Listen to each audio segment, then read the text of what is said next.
Hello, everyone. Welcome to an episode of Game Junk Reviews. This time we'll be focusing on Stray, a game developed by Blue 12 Studio for the PlayStation 4, PlayStation 5, and PC. There's an exclusivity window. We'll see if it comes to other things in the future. My name is Frank, I should say. My name is Sean. And my name is Andrew. And Stray was a release they've definitely been amping up a bit, or they were hyping up. It was in a few showcases. Seemed like it was kind of a big deal. People liked the look of it. It was released a few weeks ago to, I would say, a little divisive reaction in terms of how people feel about it. I find people either love it or are kind of meh on it. So we'll get into what we thought about it, of course. I think it's worth mentioning. There is some story elements. We will talk about story, but any major stuff, criticisms, or things we like about the specific aspects of the story, especially the ending, we'll save towards the end of the show. So primarily, I think we'll talk about gameplay and mechanics for the most part, and aesthetics. But the game is I would say, primarily an adventure game where you play as a cat, and it takes place in a futuristic world where there's robots there's no humans. It's apparently light has been blocked out, and a cat ends up in this futuristic world, a closed city, and you explore it, solve very simple puzzles with some action elements, and it introduces some very simple mechanics along the way. What did you guys think of Stray? I was a big fan of Stray. I do want to get into story stuff at some point because I felt like the ending did let me down a bit. But I guess both in terms of some of the mechanics and things that happen at the end, as well as where the story goes. I don't disagree. I think a few weeks ago, before I was done the game, I was saying I absolutely love the game. And if it sticks the landing, it could be fantastic. I don't think the game stuck the landing on the ending. For me, anyway. Yeah, I mean, not horrible, but it was just a bit underwhelming, I thought. I agree. But yeah, I was really enjoying the game. I thought the world was beautiful. I thought it was fun to explore. And, I thought there was just enough in terms of, like you said, some of the action elements and other things to keep from it being a bit dull or, there were some sections that were a bit more intense and it was good for pacing. So I really liked the game. I also really liked it. I don't think I liked it as much as you guys, but I did find that the pacing was great and the polish level overall was excellent. I felt a little let down by some of the puzzles. They were like a little, like you guys were saying, a little too simple, too straightforward, pretty linear, which I don't really care about. But that might be a criticism from some people. And yeah, overall, liked it, didn't love it. Yeah, I guess I really like the game. I would say love is a fair statement. I've beaten it twice now. I beat it on Steam and PlayStation 5, getting all achievements, trophies, except for the 2-hour speedrun on both. And when we talked about it before, I mentioned, to me, it feels like a combination of The Last of Us for inspiration and Inside. And The Last of Us inspiration to me comes from just absolute polish, a linear game with a very visually striking world, very few bugs. I didn't have a bug with this game ever. It played great. They didn't overfill the world with content for the sake of making the game extremely polished and not having weird bugs or annoying stuff. Everything was flawless in this game for me. I didn't have any issues. And visually, lighting, art direction, it also is reflective of Naughty Dog stuff to me. So the idea that it's a kind of photorealistic world, but there's still heavy artistic influence and liberty within that. In terms of lighting specifically, I think the design of the robots is a bit cartoonish, contrasting some of the photorealistic elements, and that type of art style I really enjoy. As for the gameplay, that's where I see more of an inside influence. In terms of a simple action game, puzzle game, it breaks up gameplay a lot. I guess Limbo to some degree as well by the same developers.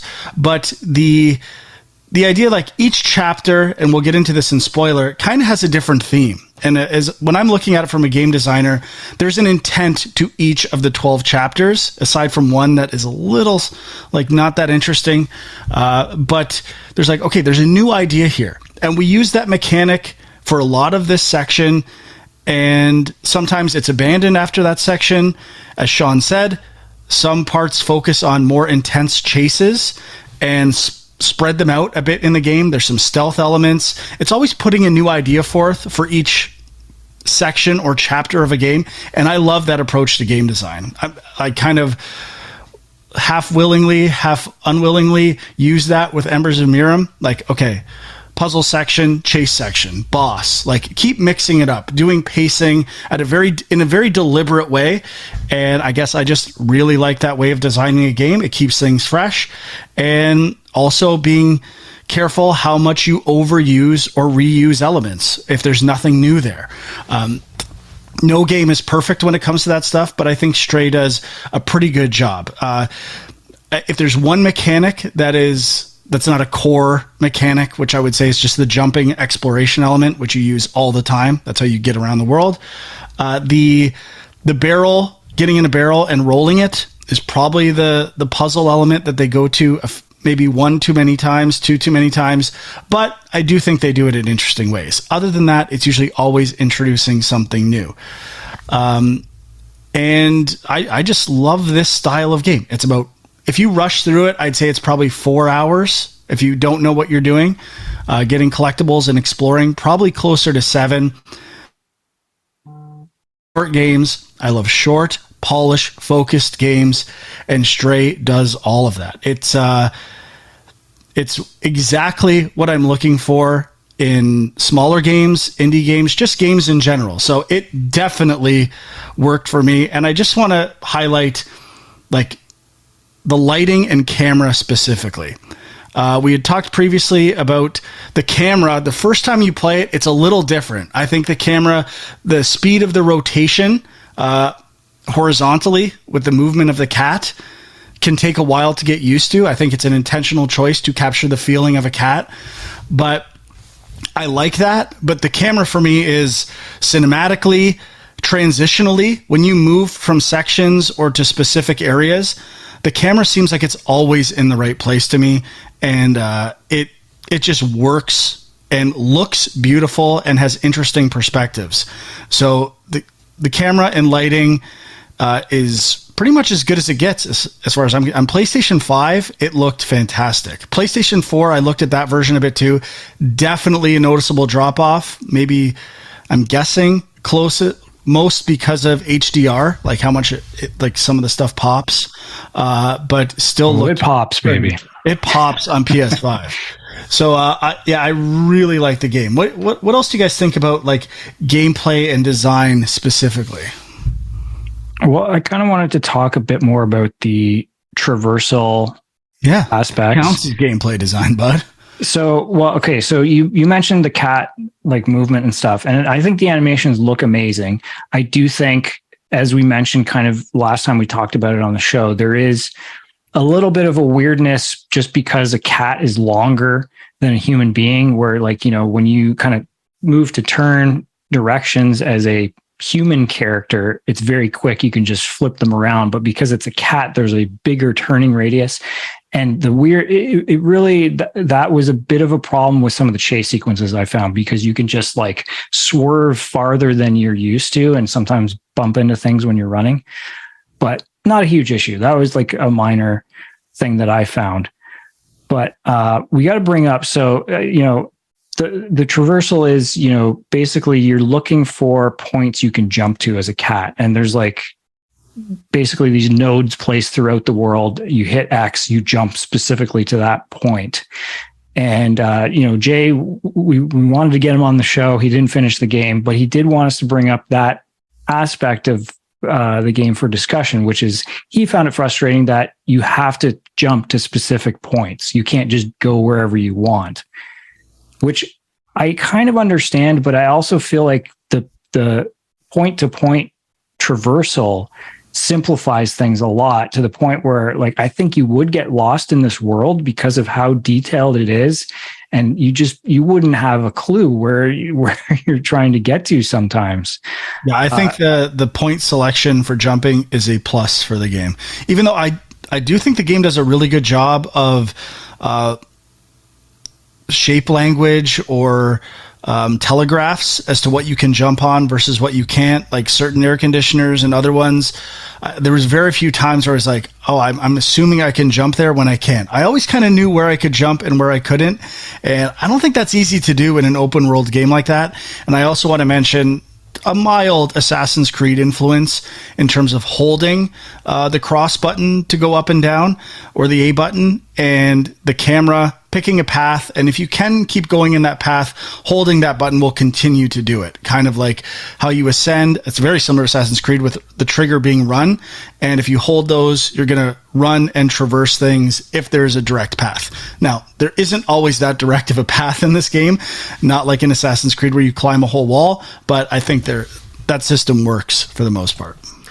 I also like the point-to-point kind of traversal. I find with games that are too open, I mean, Assassin's Creed and things have kind of changed this with Breath of the Wild, where you literally can climb on everything. But I find in games like this, I would spend too much time, like you guys were saying, like trying to figure out what I could climb to, and probably thinking I could go somewhere that I couldn't, and then spend a lot of time, trying to jump onto something that I just can't get to. So I think the icon is a very quick way to notify you, like, you cannot go up here because the icon's not there, or you can, likewise, if the icon is there. So I actually appreciate it that it's there, and I found it very helpful. And, reduced friction in that regard, like we talk about normally. Yeah, I mean, I can see why some people might feel that it's like there's sections in the game where it kind of feels like you're just X, X, X over and over again, just jumping point to point. And it's like, well, what am I actually doing here? Like that's, it is almost too simplified maybe in some sections, but I just think you needed that. Okay, let's get into this right now then. I think a lot of the criticisms about this game are being too simple. And I think it's intended to be a simple game.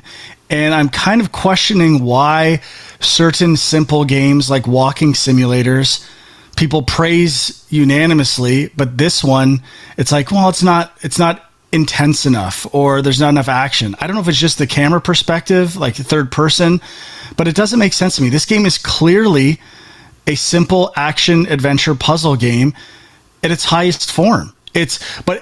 But it's remaining simple. It understands that its target audience is casual, simple gamers.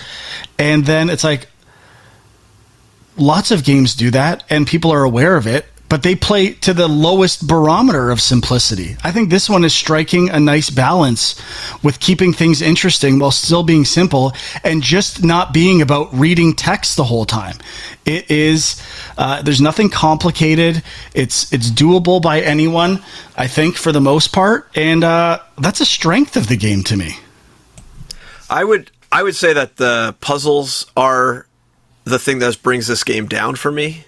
I think the traversal is great. The little, there is subtle hidden paths that you can find, or they're not even so with the traversal, there's parts that you need to go to that are sort of hidden. And I'm thinking like beads will block a doorway, which sort of implies it's blocked, but you can go through them, or holes in windows that are at ground level that you can go through, and those are not obvious that those are the paths. I mean, they do a good job with lighting. I think they light them pretty well, yeah.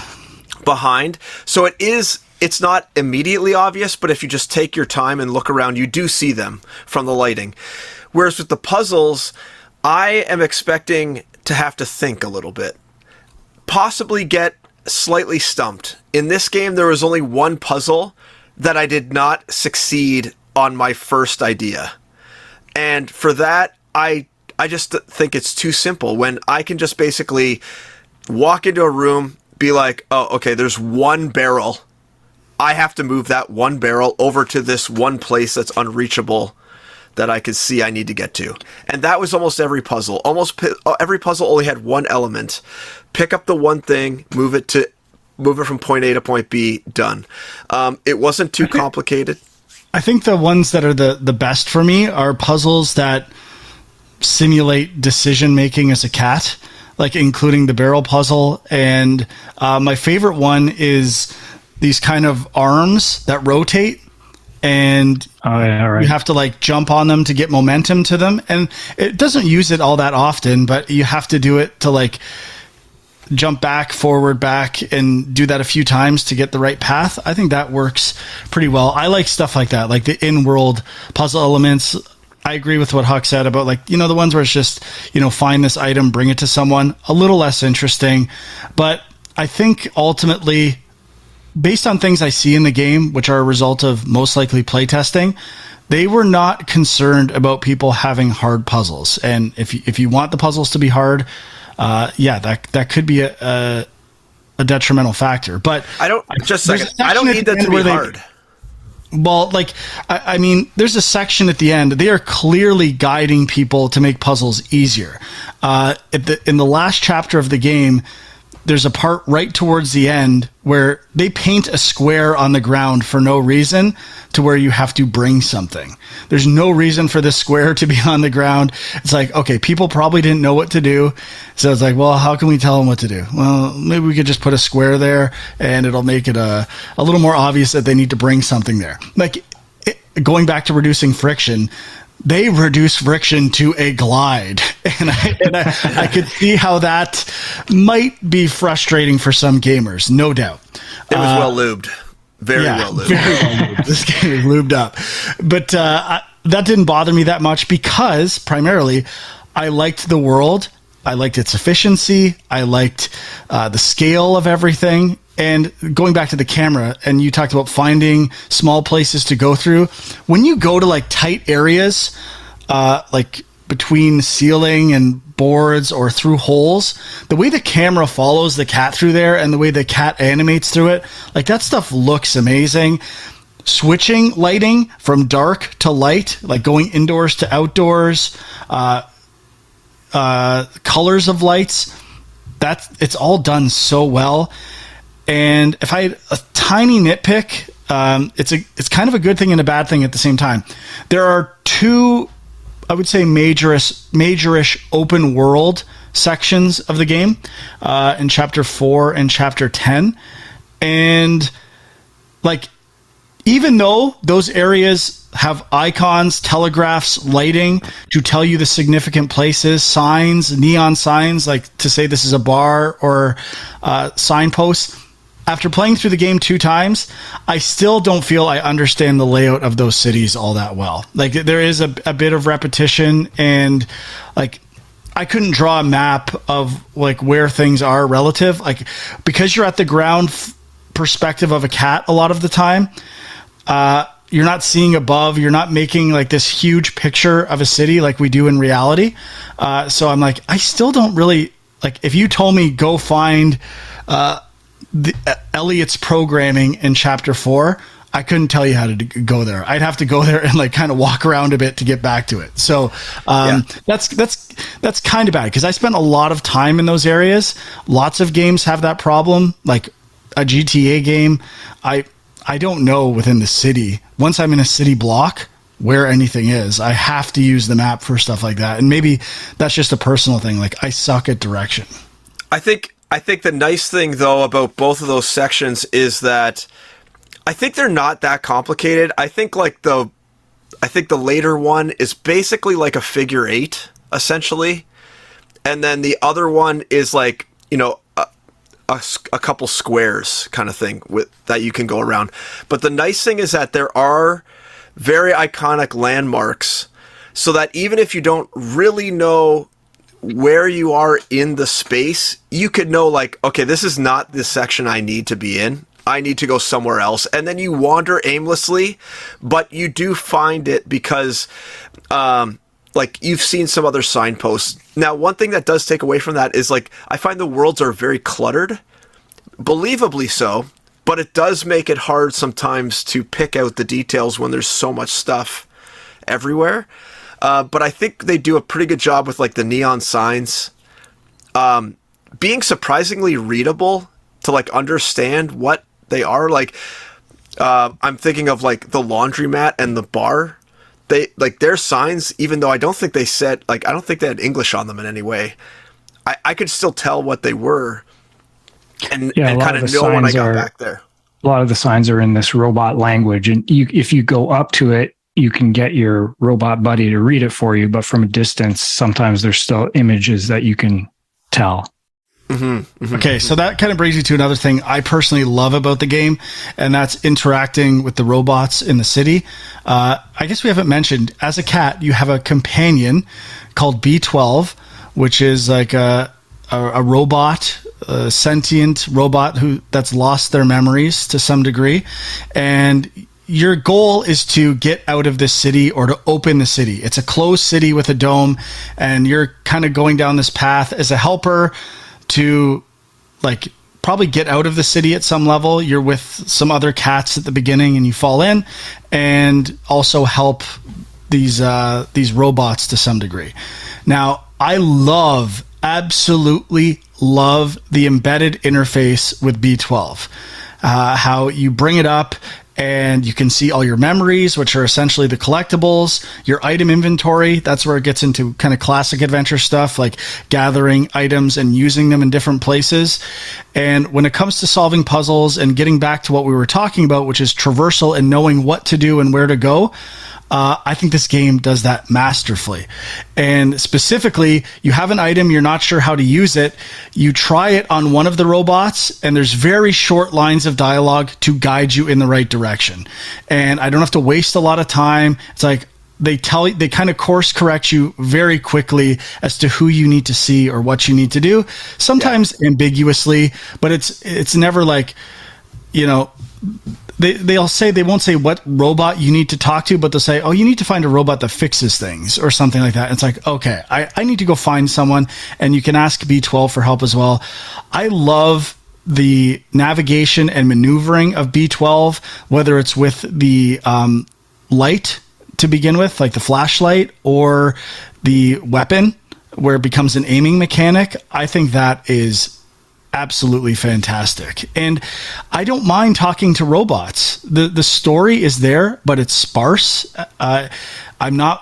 Dialogue is not 12 pages. There is quite a bit of dialogue, don't get me wrong, but I never felt like, oh God, enough with this already. I was like, okay, a few lines, progress the story, get me to where I need to go, and keep going. And that is exactly what I want in a video game. Yeah.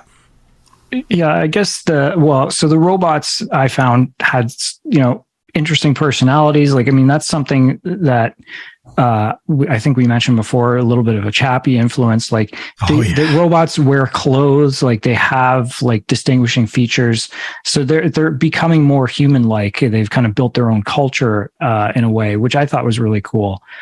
And their faces. I love how the faces animate, and there's a small mechanic where if you nuzzle up against them, they put a heart on their face. Like, I think sometimes, not all the time. Sometimes no, it's just certain ones that are prompted for nuzzles. But the animation of the robots, I think, is fantastic. Like, they have personality. It's awesome. Mm-hmm. Yeah. Now, I did want to bring up something with B12. Like, I thought all the mechanics you talked about were implemented quite well, but there was a point in the game where like you start off without B12, and when you get him, it obviously makes communication with robots a lot easier. He reads things for you. Like, it again reduces friction, as we've been talking about. But there was a part of me that was a little like disappointed in a way. Like, I almost wanted to go through this world just as a cat with nobody helping me. Because the first few times you interact with robots and stuff, there's this weird, like, they don't know what you want. They're trying to guess what you want. And like, I don't know. I just feel like there could have been an interesting dynamic there where the whole time you have to figure out how to communicate with these robots. But whatever. It just becomes a little more standard video game stuff once you have B12. I think that's another plus, is that the robots initially confuse you with the bad guys until you get B12, which is a nice little subtle storytelling they do in the beginning, and it adds to the intrigue of the world because you're like, oh, why are these robots running from me? Then it's explained later, but they do take a lot of time to put that little detail in there and have the robots react in like a way you wouldn't expect. And then afterwards, like, you will come across some robots that are, I would say, almost like friendly to you, and then others that are still kind of standoffish to you, which is kind of neat. I kind of liked that aspect of the storytelling. And there was something else you mentioned about the robots, Frank. You're talking about giving them items. Yeah. Giving them items and them giving them clues. I found that really great. And like a lot of old RPGs do that. Like you'll go into a town and they'll like kind of be like your constant tutorial of where to go. Before you had logbooks and all this other bullshit that is in games now, you basically just have to talk to someone and then they would give you a little clue like in this game. And I appreciate that. I think that's nice. It takes a lot of work because obviously everywhere you go and every, game flag you flip, now you kind of have to have these lines of dialogue prepared to say. But I liked it. I felt it was really nice, and you could kind of like share share what you're looking for with the characters, and they would give you a real response, not just some canned, I don't know what that is, or, something else. But yeah, I also really like the B12 character in general, and how, that story kind of progresses throughout the game, and the mechanics. I didn't find I used the flashlight that much, other than like, in dark areas it would kind of come on, which I thought they were going to have more, I don't know, more something. Yeah, there's a puzzle right when you get it, but I do wish you had to use it a bit more because I thought it was neat. Yeah. So I mean, but yeah, that part, I just think they paced it so well with all these parts, like we were talking about before, how there's little different mechanics. Each one doesn't overstay its welcome. Each section is not that long. Even like the open world, I was finding that I would stumble across something I'd have to do later. And what was nice is it wasn't gated because I hadn't like done step 1. So I did step 2 first, didn't really understand why I did it. But then after I did step 1, I was like, oh, okay, I know exactly where this is. Now I could just go do that right away. I don't have to wait. I don't have to do step 2 over again.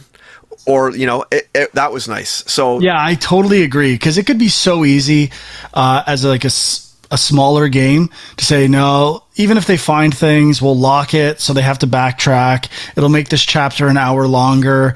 It'll make the running the play time a couple hours longer, and they don't do that. They over polish in the opposite way to account for any order of doing things, which I just want to say I appreciate and love. And it rewards exploration. When I explore the world and I find something, I get the reward for that exploration when it happens, and it encourages me to explore more, not to be like, well, what's the point of doing this if whatever I get, it's just going to be locked, or I got to find the right thing to do right now. And I generally, the first open world you get into, the city, I really like that city. You spend a lot of time there. I think it does feel pretty full and unique, even though it isn't that big, and it's done really well. So, but I agree that the absolute achievement of this game, why people will like it, I think, or especially casual gamers, is the pacing. There's lots of variety. It really moves story, visually, gameplay, pacing, going, like Naughty Dog games, in my opinion. Although, to be honest, Naughty Dog for me, has gone down in that regard in the last little while. They've suffered from making their games too long. This feels like a classic Uncharted 1, 2, Last of Us type style pacing in the best way possible. Yeah, the only thing related to pacing that I got frustrated with was not even a mainline thing. It was the side quest to do the music sheets. Yeah. And you go and you take him to the guy who plays the guitar, and you can't skip it. And you can't give him multiple sheets. So you have to give him one, wait for him to play the song, which was not super long, but it was probably like 1 to 2 minutes. and then you have to give them the next one and then wait. So I had found like 5 in a row or something, and then I went to go give them to him, and I had to just wait there. So that was the only thing that sort of dragged me down in terms of the pacing aspect. But other than that, you're spot on. I think it's like really, really well paced. Nothing really overstayed its welcome at all. And even I would say even some things stay not long enough. Yeah, which is a good thing. And I've always felt that influence from Mario games, 3D Mario games specifically. Like, yeah, especially Odyssey. Yeah, you use a mechanic once or twice, and then it's never there for the rest of the game, or some idea that gets used a couple times. Nintendo's really good at that. And I guess another example of that in Mario is the cherries. I probably use this all the time, but that cherry idea of multiple characters that you're controlling is really cool, and they do not overuse it. You only get that a few times in that game, and every time you get it, it feels great. Yeah, I just wanted to, Huck was kind of touching on music stuff with like the music sheets and stuff, but the score in this game is great. Got to give credit to Jan van der Kruisen, who I looked up, I think he's done scores for a couple other games, but I didn't really recognize him. So I'm not sure what else he's done, but I thought it was fantastic. Yeah, I agree. It's pretty ambient for the most part, but it's kind of hooky ambient, which is tough to do. And then at the right moments, pace, story-wise, it gets into some bangers too. So I absolutely love the score as well. There's honestly, the only thing I really would complain about in the game is like replayability. It kind of gets like there's not a huge replayability factor. Not that I care that much about that. And the story, I thought there were all these kind of things established that I thought were going to come together in a really perfect way. And like we said, I don't dislike the ending, but I thought I was expecting it to blow me away. Yeah, I had created in my mind a few possibilities that I think are cooler than what they actually did, but we could talk about that in spoilers. Well, maybe it is a Naughty Dog game. Yeah. But okay. Who are the 2 developers like that are mentioned in the credits? It's like, they don't have their real names. It says a game by someone and someone. I should get these names. I don't know. I see on Wikipedia the full credits, but maybe they just have nicknames or something. Yeah, I'll try to find this in a second, but who knows? Maybe it is Naughty Dog doing a covert game, or people, and they didn't want to know who's doing it to see how it plays out. I think the main guys who founded the studio were from one of the Ubisoft studios originally, so I'm not sure what else they worked on. I think it looks like maybe Rayman and Beyond Good and Evil. Oh, okay. Yeah, you're right. And I think it's a version of Coolus and Viv. Okay, that's what it was. And yeah, I didn't look that hard. Their full names are on Wikipedia, so it's not a mystery. I take it back. Someone's got to do that though. Like almost like what was that? Capcom or Konami? Abandoned game. Like someone making a game under a pseudonym. And they used to do that. They used to do that in the Nintendo game days, didn't they? With like Konami or Capcom, there was like that limit on how many titles you could put out or something like that on per publisher. So they did like mega. What is this ringing a bell for anyone? They did like Capcom and Konami. I'm pretty sure had like second publishers that Nintendo, like you could only put like 10 games out on Nintendo at a time. So Capcom would put out 10, and then this other entity would put out 10 more. But they were all Capcom games or whatever, or Konami. And I'm pretty sure like Japanese names were never the real names in the credits in the early days. But anyways, tangent.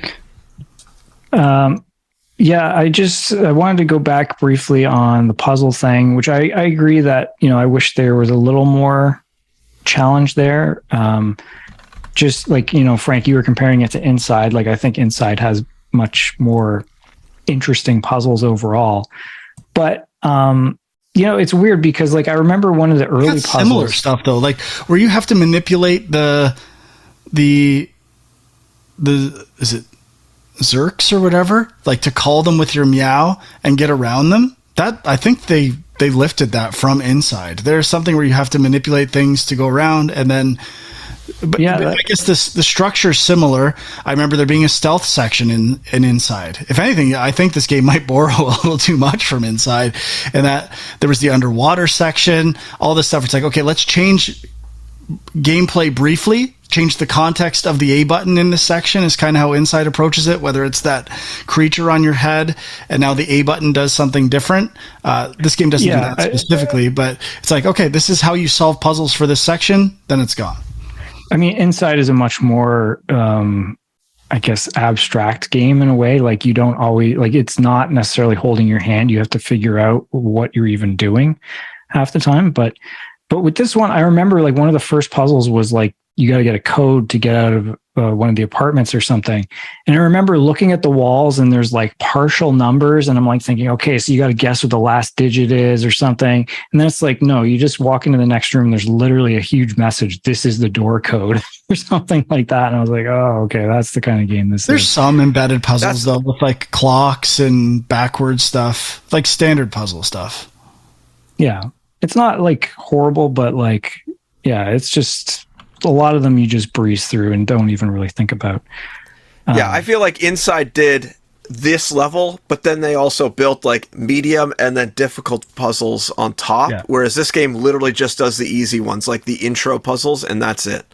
Yep. And I was hoping for, a little more difficulty. I don't even know if difficulty is the right word, maybe like interesting, changes. You know how you always are like how Nintendo and Mario games, they'll give you the base mechanic and then they'll build on it and change it in interesting ways. I feel like this game didn't do any of that kind of stuff.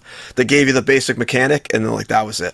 Yeah, so. No, I think that's fair. And again, probably indicative of their target audience. And I guess I should talk about that because everyone loves cats, including Sean with his shirt right now. Everyone except me. No, that's not to say I dislike cats, but I don't have an affinity for cat humor, cat memes. Never got it. Don't care. And I feel like there is like a large casual appeal to this game because you play as a cat. And I don't have that at all. And I still love the game, which I think is a really, and it doesn't like use that to like a great manipulative effect. Like there's not a lot of cat jokes and stuff. It's just kind of natural polish elements where, you can put a bag on your head, walk across keyboards, do kind of cute things as a cat, but it's not annoying or overwhelming. It's just kind of there. And like small polish things like walking through paint and having cat footprints. I don't know. They really make playing as a cat feel good and like, oh, I'm a cat for the sake of this world, and I kind of felt that, which I don't think is easy to do. Yeah, I mean, I like that element as well, and there are a lot of little polish things. Some of them, I at first I was confused because, like Huck, I think before we started recording, you were asking about the drinking mechanic. Like some of them don't have any purpose, but then one that I was confused about at first does pay off eventually, which is that you could just start scratching at like carpets and things in certain areas. And at first it's just like, oh, this is just a cat thing. But then you do use that later on in the game, which is kind of cool. But the cat simulator thing, I feel like it's a marketing element of the game that has brought people in, which is cool and smart on their part. I've seen, lots of streamers, YouTubers that my kids watch. They're like, this is the cat game. And like, that's, they'll play the game just because it's like you play as a cat and that's their thing. But I do wonder, we were talking about how it's a bit divisive, the reaction to this game. That I think creates certain expectations. And that's where I think those people who are coming to this game and just want to play as a cat and goof around, then they get to like the sections where you have to fight off the head crab things or whatever. And they're like, oh, this isn't what I thought this game was. And they don't want action stuff in the game. whereas other people are coming into the game and they're expecting action and they're getting something Well, a little go play more. a piece of shit like Goat Simulator or something like that. if it's too long. Yeah, that's probably what they're expecting. Not a good game. I don't know if that was a marketing issue or what, because it did seem like some of the people I'm working with had the same impression that this game was like a play as a cat game, and that's not really what it is. It is a puzzle platformer with some action elements. So I didn't really see much of the marketing other than like the trailers and stuff that were in the PlayStation, whatever they call it, experience or whatever they're calling it now. So I don't know if there was other stuff around that implied more that this is a cat game, but from every trailer I saw, I never got the impression that this was just about walking around as a cat. I always assumed there was going to be more to it. So yeah, and I guess I'm not sure. when I saw that material, I was like, "Ugh, what are you going to do in this game?" I was always like skeptical about what this game is going to be because, you're walking through this, it looked amazing, but I'm like, what am I going to do? And I guess I was very happily surprised with what you get to do in the game and the world it creates. And I will play it again at some point in my life. Again, another positive, and why I will play it again is because of the length. I think it's the perfect length for what it's trying to do. We'll get into kind of the breakdown and story stuff pretty shortly, I think, but I think I've never seen a game, especially a smaller indie, maybe this kind of feels like a AA game to me in terms of its quality level. That is kind of the perfect length. It is exactly what it needs to be. Every other game, like, oh, do we really need to do this? Or like, okay, let's get going. Let's get moving. I think since Uncharted 1 and 2, there hasn't been a game where I'm like, okay, perfect. Next thing, let's go. Okay, this is new. Let's keep doing it. And I just kept playing it until I beat it, which every other game I'm like, okay, enough of this area. Enough of this idea. Yeah, I agree. Perfect length for me, for sure. And I'm sure there are people who don't see the value in that in a shorter game. But I mean, the fact that we're sitting here having a group review of the game is, I think, proof that it's pretty quick and painless to get through. Mm-hmm. So before we get to story, just one other thing I wanted to mention, talking more kind of about the reaction to the game. I thought it was interesting. I saw Jeff Keighley at some point tweeted out, what do you guys think of Stray? Should it be a contender for Game of the Year next year? And I was going through the responses, and it was like crazy how many people were angry, just so angry that you would even suggest that it could be Game of the Year. And I think a lot of it is just people, Elden Ring people being like, no, Elden Ring, end of story. Why are we even talking about this? But like, I mean, is it in the conversation? I think so at this point. I mean, I don't think that's a crazy suggestion. It's just not a hardcore game for hardcore gamers, but so what? And I guess how I would phrase it is, out of the games that aren't for hardcore gamers, this is the one hardcore gamers might appreciate the most, where the other ones are like so specific in terms of who they appeal to, and just story-based stuff. This does a little bit of both. And I just feel like anyone could appreciate this game for the most part. Yeah, I think so. Okay, I don't have much else to say. I think we've covered gameplay. Anything else I want to get into is veering into spoilerish or kind of getting into what each chapter is about. So any objections to that if we move on to story/spoiler stuff? Nope. Nope. Let's do it.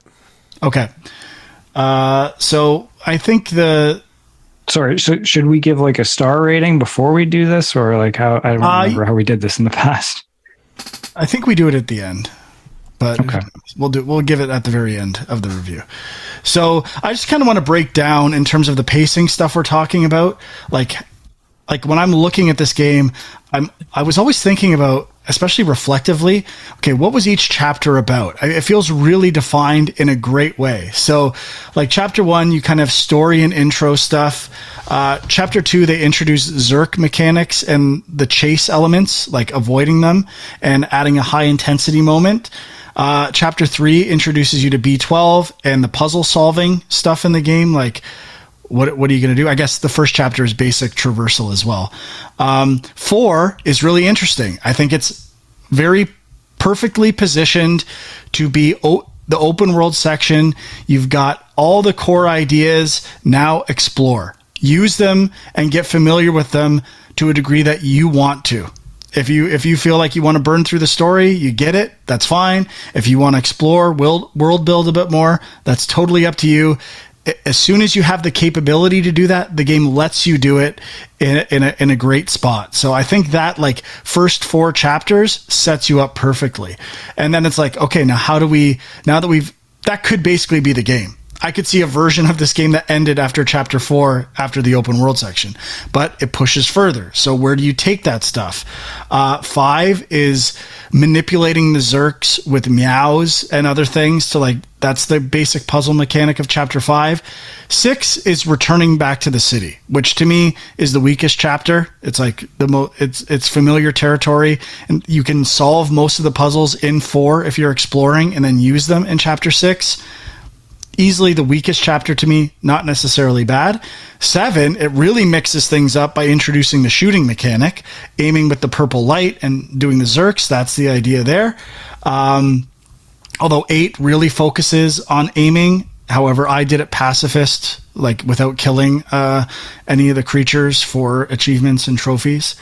9 is like that area with the tree that you go up. That is just like a cool visual area to me. Like it's a almost vertical level that breaks up pacing in terms of traversal by going up something. And I think that the sewers and that tree level are my favorite looking levels and the things I remember visually the most in the game. 10 is stealth. It's like, okay, now we're going to do a stealth section of this game. 11, like kind of co-op puzzles, Last of Us inspired, with the robot that's helping you and trapping the robots in rooms. Not that amazing, but like it's a spin on what you've done. And then 12 is just story, conclusion, and wrapping up everything in a new location. So I think it's got a very nice 12 chapter progression. Always, for the most part, something new in each of those chapters. And I guess that leads us into the conclusion, which story-wise, what did you guys think of the story and conclusion? So I like the story. I mean, you kind of meet these robots. So you're kind of told that humans are gone. There's a virus that killed them. And now we've just got cats and robots wandering this city. And you start to meet some robots who want to get to the outside world, because it's been closed off as well. Like there's no light getting in. So they are trying to get outside, but most of the robots don't, think they're stupid and are kind of discouraging them from trying to do this. And you're trying to help them. It's because of the virus thing that eats metal. So there was some sort of like bacteria virus type thing that was developed by the humans, it sounds like, and then it evolved to be able to eat metal, which is why the robots are terrified of it and why they are trapped in this place. So some of the robots have tried to get past it, to get up the chain kind of thing, but most just stay down below. Right. So then now this is going to definitely start getting into spoilers, but like partway through, you learn that B12 is actually a human's consciousness uploaded into this robot. He was a scientist that was trying to fight the virus. And then it kind of builds, you're getting closer to the outside world. And then kind of the big twist at the end is that basically he has to sacrifice himself to let you out into to open the whole city up again and to let you out into the outside world. And then there's like, I think there's a screen or something that turns on at the end, which seems to indicate that maybe he is still alive inside the computer or something like that. I don't think they sold that moment very well. Like whatever that color on that screen was, that flash didn't necessarily like I was confused. I don't associate that color or whatever was on the screen with B12. I didn't even catch that, actually. I heard about it, some other thing I listened to.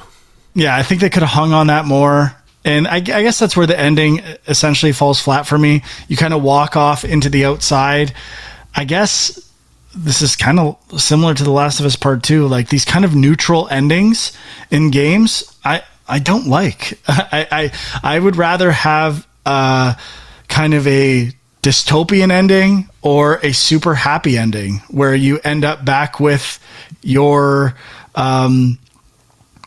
like there's cats you're with at the beginning that it seems like could be your family. You don't know, like some reuniting. I guess you can assume they get reunited, but just something like that I think is a better ending than what they do here.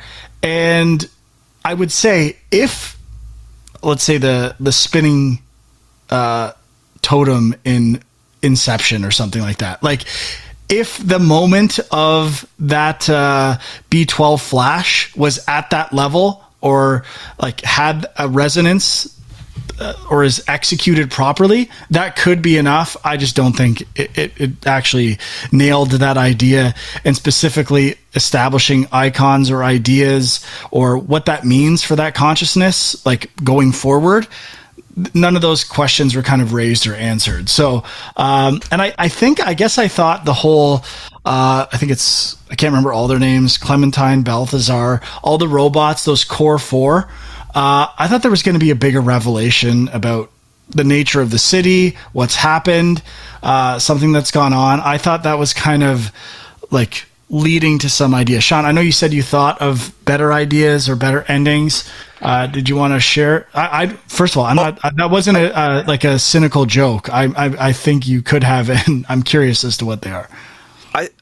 I think there is, before you get onto like your possible things, like there is some neat concepts that are here, but they don't like explicitly state it when you start thinking about it. So how the B12 consciousness gets uploaded is through this machine that they do show in the game.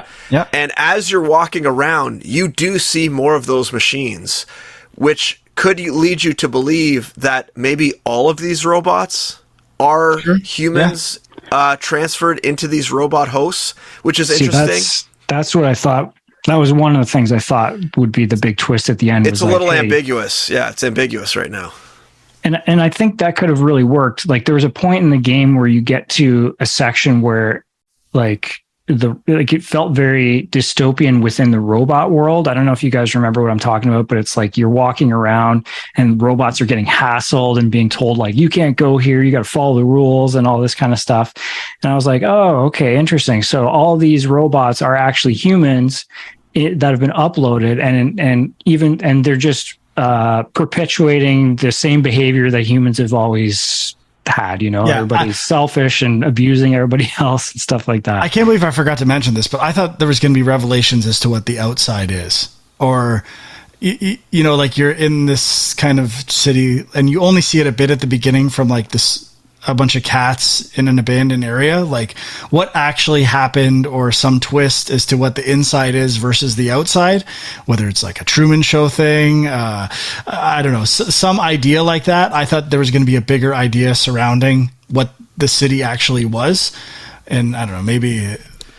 Well, I think they sort of imply, I think they sort of imply it was some sort of like bomb shelter type thing or nuclear fallout shelter, right? Because they said that they had to hide down there, and they developed those plants that don't need sunlight. So obviously there was like something that they needed, that they had to leave the sun away, like so that they I guess what survive. I'm saying is whatever was like that's what it's presented at as face value in the story. I thought there was going to be something else, like a twist revealing it. Actually, it's something else, or a different cause that led to that makes you think at the end of the game, or kind of question what you were playing.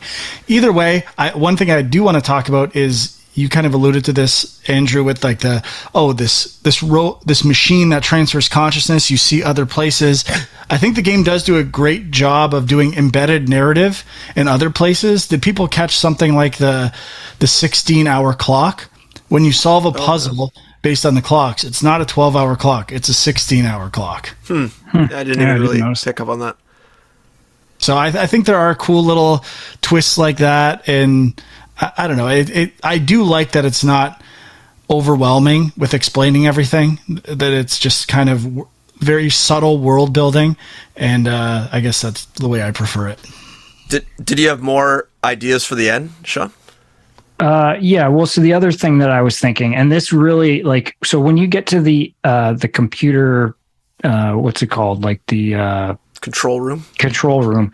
Once you start getting to that area, I noticed like all the robots that are around are just like, they just do a job. They're just like, I'm just sweeping, and they have no personality. So I was like, oh, okay. So now we're going to learn that humans are still alive. And in this area, the robots have never evolved. They're just like dumb robots that just do a thing. But then you don't find out humans are still alive. So then I was like, oh, okay. But I thought that could have been interesting too. And, like the stuff I was talking about before, like that dystopian area of the robots and stuff, like it's still cool. Like you can still kind of think, oh, okay, well, like these robots were built by humans, so they're starting to perpetuate what humans do. And that's still kind of an interesting commentary. I just, I could see an ending of this game where you're assuming everything is human propagated or the result of humans. Maybe it isn't. I guess the B12 maybe says, was I a human? Maybe it would have been better to not talk more vaguely, like, again, a village type twist where we assume it's Earth or a certain time and it's actually not. I guess I was thinking of more stuff like that where I wanted it to go in terms of the type of sci-fi game it is, thematically. And last, relating to the story, I absolutely love, I've said absolutely so many times this review, the opening of the outside, how long that animation takes. And if you watch it, like almost like Rogers Center or Skydome when it first opened, like watching something like that open, and like it has these plates that go back and then go up and move back. Like I watched that entire animation the first time I played it, and it looked, the way the lighting changes, I guess in the control room, seeing the city from above, that was so cool. And they got the percentage open on the screen. Oh, I missed that. Oh, yeah. It tells you what percentage it's complete, the opening process. Yeah. So I listened to one podcast, so this is sort of like their idea mixed with my own. But so that control room is sealed, and when you get to that upper area, like Sean was saying, those robots have no personality. So I'm wondering if those robots were like the initial robots of humans, like they were actually created to do a job, which was just clean. Like all they were doing was cleaning. And so it would have been, because that room was sealed and they had said it's been sealed for like the whole time, basically, it would have been neat going on the human idea if there was actually human remains in there. And you actually would like see human remains, which was brought up in one of this other podcasts I listened to. And that would have been, I think, much more interesting because that room was also very clean. And I don't think that really made sense in the fact that there was no robots that could get in there. They already said they were locked out of there because they were on lockdown, assuming that the lockdown has been in place for basically the whole time since the dome closed or whatever. But I thought that would have been a more interesting ending if you actually did get that little, taste of what had happened originally. And then they could have either put some more information about what actually happened or, something else. But, oh well, maybe a missed opportunity, but still. Maybe leaving stuff for a sequel too. I don't know. Could be, yeah. I think that's kind of the vibe I got with the ending, which is cool. I'm kind of curious to see how they could expand it a bit and do more. I could see them going a heavier co-op route, not like actual co-op gameplay, but a companion and Last of Us type puzzle solving. But I guess we'll see. A different animal. Who knows? You could do a lot of cool stuff. But I don't have much else to say, to be honest. Does anyone else have anything major that we missed or they needed to say? No. I mean sorry, I think you mentioned this already, Frank, but I had seen a bunch of people kind of disappointed about the ending because it doesn't show the cat specifically reuniting with the other cats, which, fair enough. I guess I just assumed that was going to happen anyway, but it kind of doesn't close the loop on the cat story. It kind of becomes more about the robot's story, I guess, or the human story. Yeah, and the only other thing about like the setting that I don't think we mentioned was that obviously there's a lot of like Chinese and Japanese influences. I mean, the neon signs is very, Tokyo, but then you also have things like the rice hats that a lot of the robots wear in the underground, which implies more of like, I guess also Chinese, Japanese kind of influence. I think the rice hats are more Chinese, but I thought that was maybe indicative of the place that this world is in, like this whatever city, that it is some sort of like Chinese based kind of area, which is kind of neat. And I was expecting there to be a little more payoff in that regard as well, in terms of where this place exists on Earth. But they never really got into it. I guess I interpreted that more in like kind of the Big Hero 6 way, where like a futuristic world is just an infusion of all these different ideas and cultures, and it just kind of felt like kind of where every science fiction thing has kind of gone recently that I can think of. I guess maybe starting with Blade Runner to some degree. True, yeah. I guess there is like other characters that have like weird like fishing vests and stuff like that, and there was a lot of this just popped in my mind. I can't believe I haven't mentioned it. A lot of Back to the Future references. Oh yeah, like Doc Brown, and I just realized that his son, quote unquote, was wearing like the freaking life jacket vest for Michael J. Fox's character, which I just clued in on. But that was interesting. One of my nitpicks.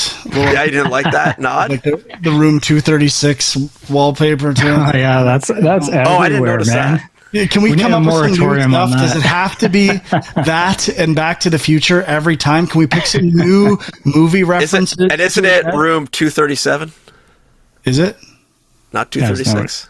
I said 236. Oh, I thought you said 237. It's 237. That's embarrassing. Losing your shining cred. Just one last quick note, like Huck, you were mentioning like some of the Asian influence and stuff. Apparently the city is based on a real city, the Kowloon walled city, which was in Hong Kong, and apparently is like a city that was walled and remained that way and has. Oh, I saw that in an image in the Wikipedia. I didn't look at it, but I glanced. Yeah, it's kind of interesting. I did not know that either. Okay. I didn't either. I'm going to look that up. All right. I think that's everything. Any final thoughts before we give our star ratings? No. Play this game if you can. Yeah, I highly recommend it. I would give it a 5. Probably a light 5, but a 5. I'll take one step down and say 4.5. Huck? I'm going to take one additional step down and go 4 out of 5. Mainly, 4? Yep, 4. Just because of the puzzles. Everything else was great. Awesome. Well, check out Stray, Steam or PlayStation, and possibly PlayStation Plus. If you have it, you might have access to this game already, and it's definitely worth checking out. So thanks for listening to this review. Let us know what you think of Stray, or if you agree or disagree with some of our thoughts. You can find us on youtube.com/GameJunk. Sean is Film Junk on Twitter. Andrew is Equilibrium Sis and My Angry Commute. Our Discord is also in the YouTube if you want to check it out and give your thoughts on there. Thanks for listening. Bye-bye.